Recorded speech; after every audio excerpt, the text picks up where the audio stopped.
Hello everyone, this is MSP Knowledge Encyclopedia and now we are going to start Chapter 4 History, Tribal Dikus and Division of the Golden Age.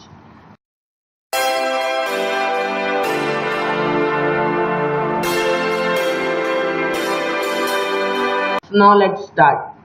In 1895, a man named Birsa Munda was seen roaming the forest and villages of Chottanagpur in Bihar. So, you know about Birsa Munda?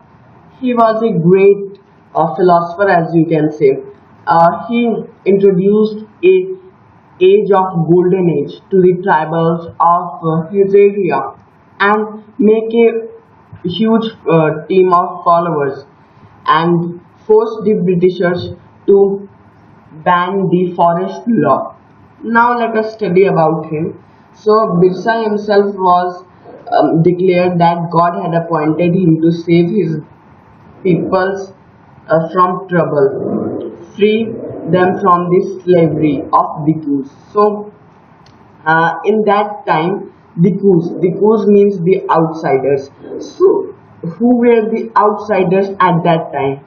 The Britishers. So the tribals said Dikus to the Britishers. You have to learn it and you have to remember it that Dikus means outsiders.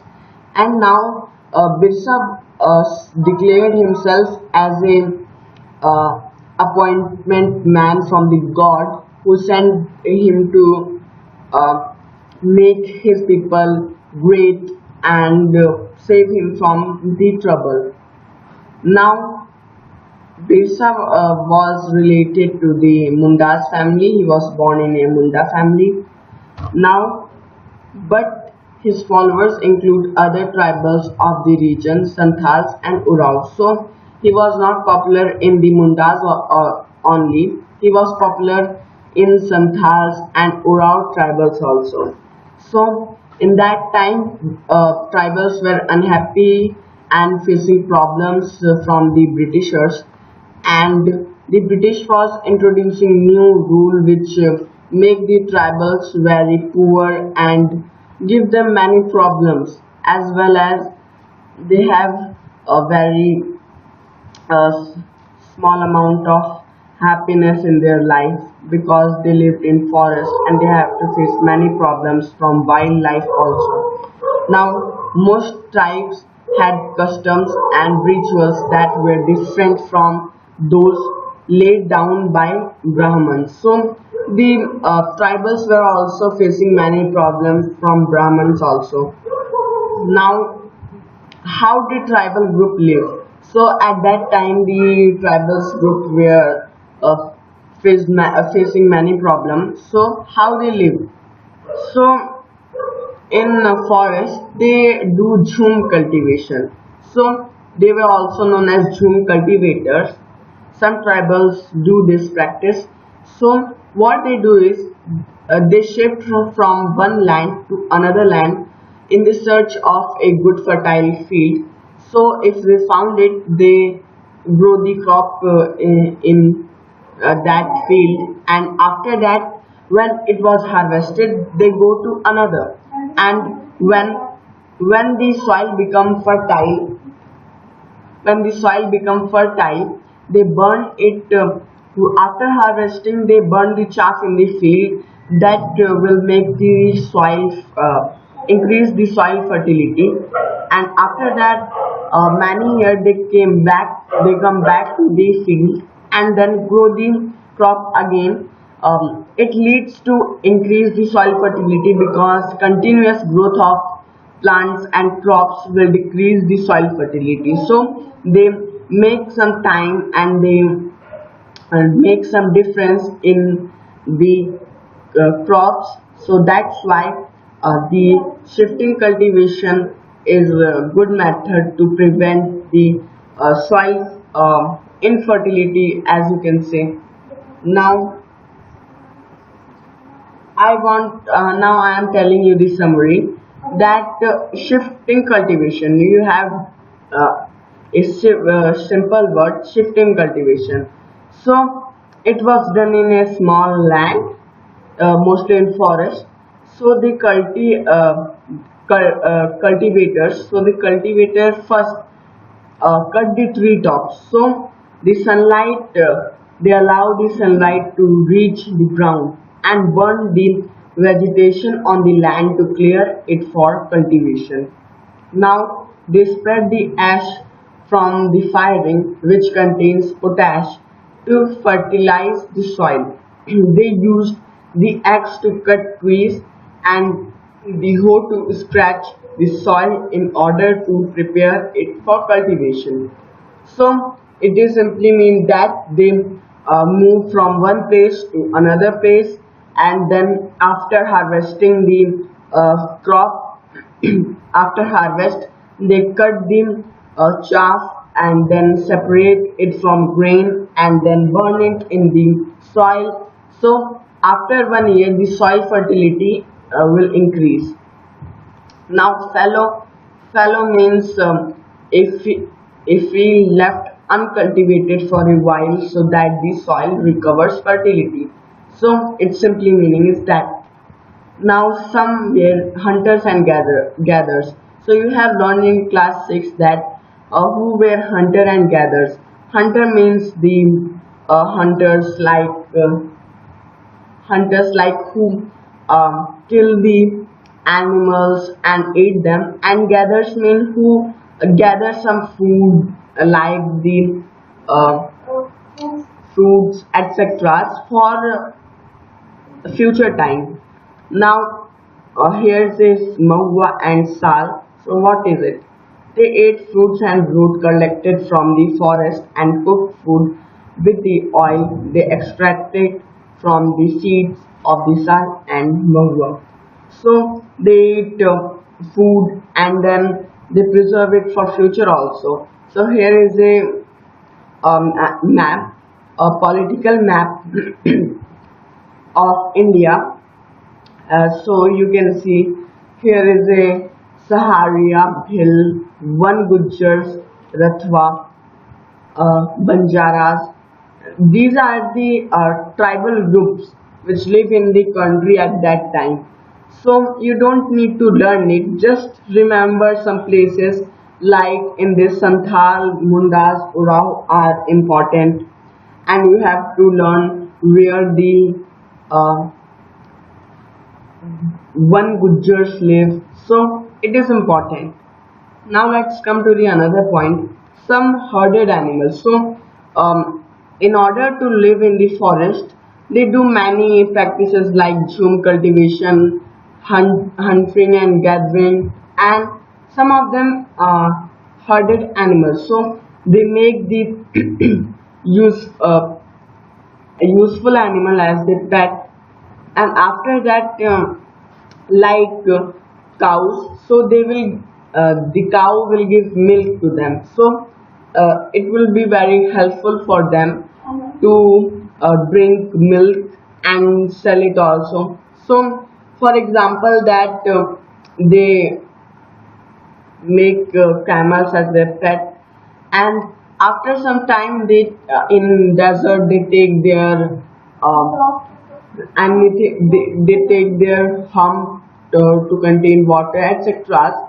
So they also make a pet dog to for their protection, and now some took a settled cultivation.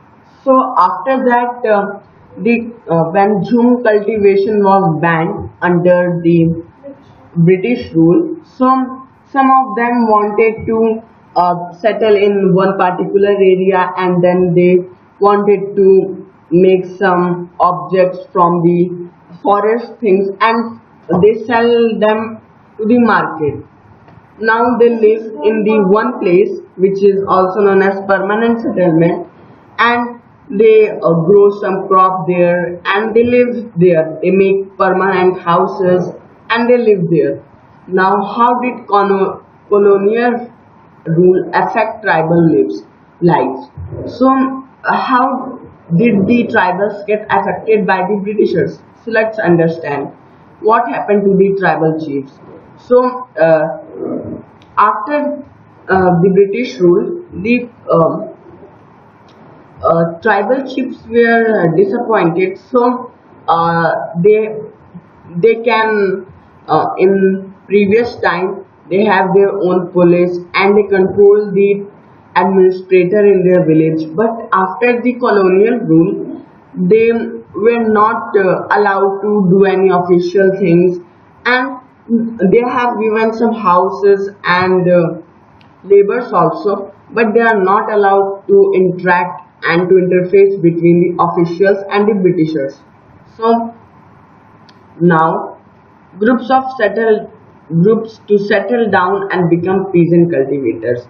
So they have to settle down in a one place, rather they have or they didn't have to do any zoom cultivation or any shifting cultivation, so they have to settle in one land, and then they have to be a peasant or a cultivators, and they have to also work for the Britishers also. Now, the tenants were to pay rent to the landowners, who is turn paid revenue to the state. So, you have learned about the tax system, the revenue system in previous chapter about the Mundu system, the permanent settlement, etc. So first they give the tax to the landowners, and then they give it to the zamindars or the state officials like Britishers. Now the British effort to settle Jhum cultivation was not very successful. So after banning it, some of them were also didn't stop the Jhum cultivation, and they continuously doing it illegally. So it was not slowed down. Now, forest law and their impact. The life of tribal groups, as you have seen, was directly connected to the forest. So, changes in the forest laws had a considerable effect on tribal lives. The British extended their control over all forests and declared that forests were state property. So, in under forest law, the whole forest in India was under the Britishers. So they have a right to cut wood. They have right to cut trees, and they have right to take it without giving any money. But for the tribals, they have to pay a forest tax to enter in the forest, etc. Now, what was the problem with the trade? Now let us consider the case of silk weavers. In the 18th century, Indian silk was in demand in European markets. The fine quality of Indian silk was highly valued, and exports from India increased rapidly. As the market expanded, East India Company officials tried to encourage silk production to meet the growing demand. Hazaribagh in present-day Jharkhand was an area where the Santhal reared cocoons. Now, the growers were paid rupees 3 to rupees 4 for 1,000 cocoon. Now, you can see here that the Santhal reared cocoons in present-day Jharkhand. So, they have to sell it in a very less price. So you can see here rupees 3 to rupees 4. It is very less in that time also. Now what is the amount? What is the quantity? It is in thousand. So thousands of cocoons were paid as rupees 3 or rupees 4.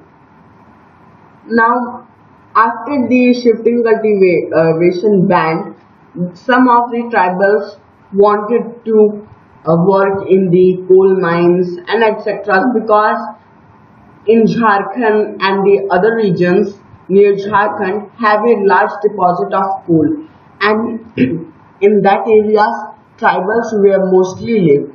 So that's why in order to find a good job for them for their livelihood, they go in the coal mine and do the job. So here also the example of tea plantation of Assam and the coal mines of Jharkhand. So these two are the main and the major choices which was held before the tribals to choose one of them. Now Birsa Munda. Who was Birsa Munda? Birsa Munda was born in mid 1870s. Forest. His birthplace was forest of Bohonda. Now he lived in the forest. His father was poor. Now he have to move from one village to another. So he wanted golden age. He have heard about the golden age from his old persons, his grandfather, father, that the golden age of tribes was very good and it was very effective. But after the Britishers came to India, it was gone. So the Birsa Munda wanted to take it back to the lives of the tribals. Now Birsa Munda take the study from a local missionary school and he listened to the missionaries, sermons of missionaries. Now in 1895, Birsa argued his followers to recover their glorious past. He talked of a golden age. In the past, a Satyug. So it was the age of truth. So in that time, everyone said truth. But after Britishers came to India, it was changed. Now, as the movement spread, the British officials decided to act. They arrested Birsa in 1895, convicted him on charges of rioting and jailed him for 2 years. So, when Birsa Munda take this movement, the Golden Age movement, as a big movement, and he wanted Golden Age, so he makes a movement, and that's why he gone to jail for 2 years.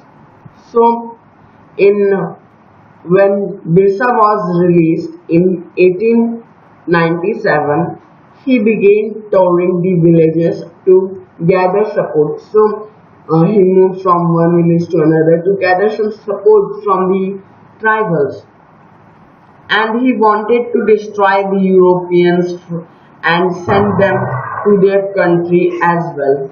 Now in 1900, Birsa died of cholera and the movement faded out. So he was died because of cholera in 1900. Now let's do the question and answer.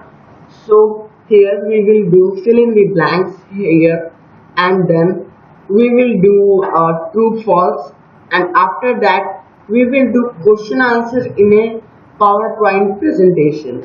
So it will be available in the description box, so you can reach it with the help of the description box. Now the British described the tribal people as, they described the tribal people as the Adivasis. The method of sowing seed in Jhum cultivation is known as fallows. The tribal chiefs got, what are their titles? So let us see. Here is a small mistake, that in question B it should be the method of sowing seeds in Jhum cultivation is known as broadcasting or scattering. It should be like that.